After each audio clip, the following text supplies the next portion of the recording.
सनातन धर्म हमारा धर्म जो हमेशा से था, हमेशा से है और हमेशा रहेगा। हिंदू धर्म के सभी वेदों और ग्रंथों का संग्रह। सब्सक्राइब करें सनातन धर्म यूट्यूब चैनल। दोस्तों नमस्कार। आज हम इस वीडियो के माध्यम से भविष्य प्राण के ब्रह्म पर्व के अंतर्गत गर्भाधान से यज्ञोपवीत पर्यंत संस्कारों की संक्षिप्त विधि, अन्न प्रशंसा तथा भोजन विधि के प्रसंग में धनवर्धन की कथा, हाथों के तीर्थ एवं आचमन विधि के बारे में बात करेंगे। तो आइए शुरू करते हैं। राजा शतनीक ने कहा, हे मुने, आपने मुझे जात कर्म आदि संस्कारों के विषय में बताया। अब आप इन संस्कारों के लक्षण तथा चारों वर्ण एवं आश्रम के धर्म बतलाने की कृपा करें।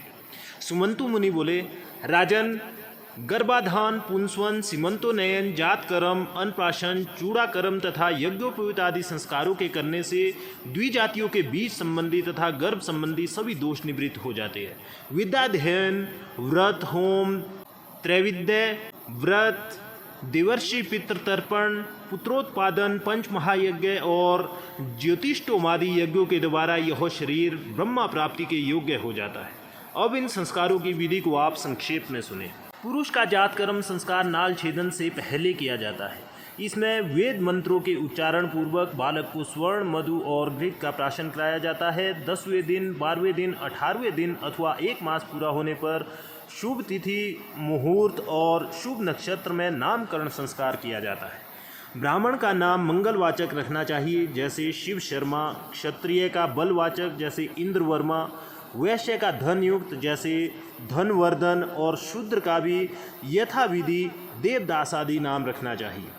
क्षत्रियों का नाम ऐसा रखना चाहिए जिसके बोलने में कष्ट ना हो, क्रूर ना हो, अर्थ स्पष्ट और अच्छा हो, जिसके सुनने से मन प्रसन्न हो तथा मंगल सूचक एवं आशीर्वाद युक्त हो, और जिसके अंत में आकार, इकार आदि दीर्घ स्वर हो, जैसे यशोदा देवी आदि।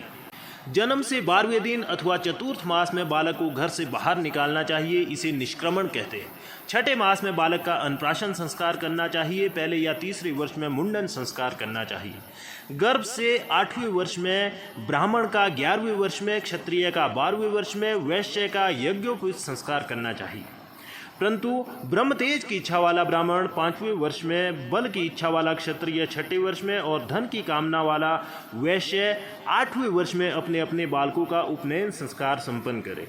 16 वर्ष तक ब्राह्मण, 22 वर्ष तक क्षत्रिय और 24 वर्ष तक वैश्य गायत्री सावित्री के अधिकारी रहते हैं। इसके अनंतर यथा समय संस्कार न होने से गायत्री के अधिकारी नहीं रहते और वे व्रात्य कहलाते हैं। फिर जब तक व्रात्य स्तोम नामक यज्ञ से उनकी शुद्धि नहीं की जाती, तब तक उनका शरीर गायत्री दीक्षा के योग्य नहीं बनता। इन व्रात्यों के साथ आपत्ति में भी वेदादि शास्त्रों का पठन पाठन अथवा विवाह आदि का संबंध नहीं रखना चाहिए। त्रैवर्णिक ब्रह्मचारियों को उत्तरीय के रूप में क्रमशः कृष्ण, कस्तूरी, मृग चर्म, रूरू नामक मृग का चर्म और बकरे का चर्म धारण करना चाहिए। इसी प्रकार क्रमशः सन, अलसी और भेड़ के ऊन का वस्त्र धारण करना चाहिए। ब्राह्मण ब्रह्मचारी के लिए 3 लड़ी वाली सुंदर चिकनी मूंज की, क्षत्रिय के लिए मूरवा की और वैश्य के लिए सन की मेखला कही गई है। मूंज आदि के प्राप्त ना होने पर क्रमशः कुशा, अश्मंतक और बलवज नामक तृण की मेखला को 3 लड़ी वाली करके 1, 3 अथवा 5 ग्रंथियां उसमें लगानी चाहिए। ब्राह्मण कपास के सूत का, क्षत्रिय सन के सूत का और वैश्य भेड़ के ऊन का यज्ञोपवीत धारण करे। ब्राह्मण विल्ब, प्लाश या प्लक्ष का दंड जो सिर पर्यंत हो उसे धारण करे। क्षत्रिय बड़, खदीर या बैंत के काष्ठ का मस्तक पर्यंत ऊंचा और वैश्य पैलव, गुल्लर अथवा पीपल के काष्ठ का दंड नासिका पर्यंत ऊंचा धारण करे। ये दंड सीधे, छिद्र रहित और सुंदर होने चाहिए। यज्ञोपवीत संस्कार में अपना अपना दंड धारण कर भगवान सूर्य नारायण का उपस्थान करे और गुरु की पूजा करे तथा नियम के अनुसार सर्वप्रथम माता, बहन या मौसी से भिक्षा मांगे। भिक्षा मांगते समय उपनीत ब्राह्मण वट्टु भिक्षा देने वाली से भवती भिक्षाम में देही, क्षत्रिय भिक्षाम भवती में देही तथा वैश्य भिक्षाम देही में भवती, इस प्रकार से भवती शब्द का प्रयोग करे। भिक्षा में स्वर्ण, चांदी अथवा अन्न ब्रह्मचारी को दे। इस प्रकार भिक्षा ग्रहण कर ब्रह्मचारी उसे गुरु को निवेदित कर दे और गुरु की आज्ञा पाकर पूर्वाभिमुख हो आचमन कर भोजन करे। पूरब की ओर मुख करके भोजन करने से आयु, दक्षिण की ओर मुख करने से यश, पश्चिम की ओर मुख करने से लक्ष्मी और उत्तर मुख करके भोजन करने से सत्य की अभिवृद्धि होती है। एकाग्रचित हो उत्तम अन्न का भोजन करने के अनंतर आचमन कर अंगों का जल से स्पर्श करे। आँख, कान, नाक आदि अन्न की नित्य स्तुति करनी चाहिए और अन्न की निंदा किए बिना भोजन करना चाहिए। उसका दर्शन कर संतुष्ट एवं प्रसन्न होना चाहिए। हर्ष से भोजन करना चाहिए। पूजित अन्न के भोजन से बल और तेज की वृद्धि होती है और निंदित अन्न के भोजन से बल और तेज दोनों की हानि होती है। इसलिए सर्वदा उत्तम अन्न का भोजन करना चाहिए। उचिष्ट यानी जूठा किसी को नहीं देना चाहिए और स्वयं भी किसी का उचिष्ट नहीं खाना चाहिए। भोजन करके जिस अन्न को छोड़ दे उसे फिर ग्रहण ना करे, अर्थात बार बार छोड़ छोड़ कर भोजन ना करे। एक बार बैठकर तृप्तिपूर्वक भोजन कर लेना चाहिए। जो पुरुष बीच बीच में विच्छेद करके लोभवश भोजन करता है उसके दोनों लोग नष्ट हो जाते हैं, जैसे धनवर्धन वैश्य के हुए थे। राजा शतनीक ने पूछा, महाराज आप धनवर्धन वैश्य की कथा सुनाइए, उसने कैसा भोजन किया और उसका क्या परिणाम हुआ। सुमंतु मुनि ने कहा, राजन सत्ययुग की बात है। पुष्कर क्षेत्र में धन धान्य से संपन्न धनवर्धन नामक एक वैश्य रहता था। एक दिन वह ग्रीष्म ऋतु में मध्याह्न के समय वैश्वदेव कर्म संपन्न कर अपने पुत्र मित्र तथा बंधु बांधवों के साथ भोजन कर रहा था। इतने में ही अकस्मात उसे बाहर से एक करुण शब्द सुनाई पड़ा। उस शब्द को सुनते ही वह दयावश भोजन को छोड़कर बाहर की ओर दौड़ा, किंतु जब तक वह बाहर पहुंचा वह आवाज़ बंद हो गई। फिर लौटकर उस वैश्य ने पात्र में जो छोड़ा हुआ भोजन था उसे खा लिया। भोजन करते ही उस वैश्य की मृत्यु हो गई और इसी अपराधवश परलोक में भी उसकी दुर्गति हुई। इसलिए छोड़े हुए भोजन को फिर से कभी नहीं खाना चाहिए। अधिक भोजन भी नहीं करना चाहिए। इससे शरीर में अत्यधिक रस की उत्पत्ति होती है, जिससे प्रतिश्याय यानी जुखाम, मंदाग्नि, ज्वर आदि अनेक रोग उत्पन्न हो जाते हैं। अजीर्ण हो जाने से स्नान, दान, तप, होम, तर्पण, पूजा आदि का कोई भी पुण्य कर्म ठीक से संपन्न नहीं हो पाते। अति भोजन करने से अनेक रोग उत्पन्न होते हैं। आयु घटती है, लोक में निंदा होती है तथा अंत में सद्गति भी नहीं होती। उचिष्ट मुख से कहीं नहीं जाना चाहिए। सदा पवित्रता से रहना चाहिए। पवित्र मनुष्य यहाँ सुख से रहता है और अंत में स्वर्ग जाता है। राजा ने पूछा, मुनीश्वर ब्राह्मण किस कर्म के करने से पवित्र होता है, इसका आप वर्णन करें। सुमंतु मुनि बोले, राजन जो ब्राह्मण विधि पूर्वक आचमन करता है वह पवित्र हो जाता है और सत्कर्मों का अधिकारी हो जाता है। आचमन की विधि ये है कि हाथ पांव धोकर पवित्र स्थान में आसन के ऊपर पूरब अथवा उत्तर की ओर मुख करके बैठे। दाहिने हाथ को जानु के भीतर रखकर दोनों चरण बराबर रखे तथा शिखा में ग्रंथि लगाए और फिर उष्णता एवं फेन से रहित शीतल एवं निर्मल जल से आचमन करें। खड़े खड़े बात करते इधर उधर देखते हुए शीघ्रता और क्रोध युक्त होकर आचमन ना करें। हे राजन, ब्राह्मण के दाहिने हाथ में 5 तीर्थ कहे गए हैं, देव तीर्थ, पितृतीर्थ, ब्रह्म तीर्थ, प्रजापत्य तीर्थ और सौम्य तीर्थ।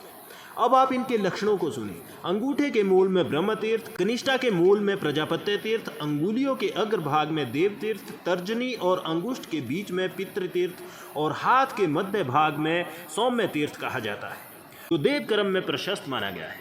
देवार्चा ब्राह्मण को दक्षिणा आदि कर्म देव तीर्थ से, तर्पण, पिंडदान आदि कर्म पितृतीर्थ से, आचमन ब्रह्म तीर्थ से, विवाह के समय लाजा होम आदि और सोमपान प्रजापत्य तीर्थ से, कमंडलू ग्रहण, दधि प्राशन आदि कर्म सौम्य तीर्थ से करें।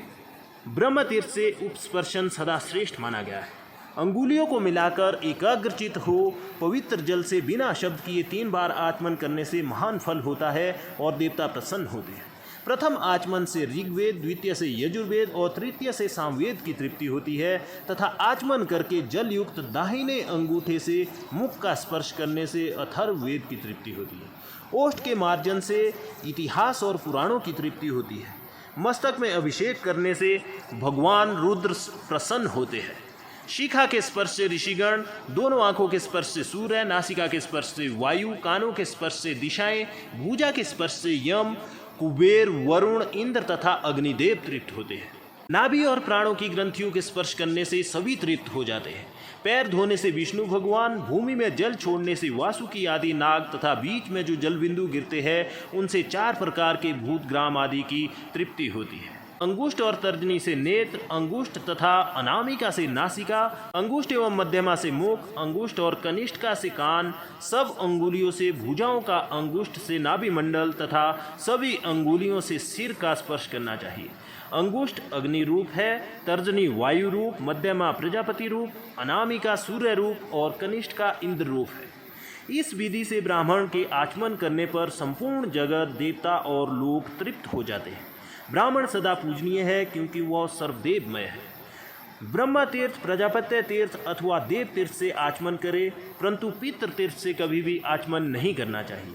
आचमन का जल हृदय तक जाने से ब्राह्मण की, कंठ तक जाने से क्षत्रिय की, वैश्य की जल के प्राशन से तथा शूद्र की जल के स्पर्श मात्र से शुद्धि हो जाती है। दाहिने हाथ के नीचे और बाएं कंधे पर यज्ञोपवीत रहने से द्विज उपवीति यानी सव्य कहलाता है। इसके विलोम रहने से अर्थात यज्ञोपवीत के दाहिने कंधे से बाईं ओर रहने से प्राचीनावीति यानी अपसव्य तथा गले में माला की तरह यज्ञोपवीत रहने से निवीति कहा जाता है। मेखला, मृगछाला, दंड, यज्ञोपवीत और कमंडलू, इनमें कोई भी चीज भग्न हो जाए तो उसे जल में विसर्जित कर मंत्रोच्चारण पूर्वक दूसरा धारण करना चाहिए। उपवीति यानी सव्य होकर और दाहिने हाथ को जानु अर्थात घुटने के भीतर रखकर जो ब्राह्मण आचमन करता है वह पवित्र हो जाता है। ब्राह्मण के हाथ की रेखाओं को गंगा आदि नदियों के समान पवित्र समझना चाहिए और अंगुलियों के जो पर्व है वे हिमालय आदि देव पर्वत माने जाते हैं। इसलिए ब्राह्मण का दाहिना हाथ सर्वदेवमय है और इस विधि से आचमन करने वाला अंत में स्वर्गलोक को प्राप्त करता है। दोस्तों, आपको ये वीडियो कैसी लगी ये हमें कमेंट करके ज़रूर बताएं और सनातन धर्म से जुड़े विभिन्न रोचक विषयों पर वीडियो देखने के लिए जुड़े रहे हमारे साथ, हमारे चैनल सनातन धर्म को सब्सक्राइब करके और बेल आइकन को प्रेस करके।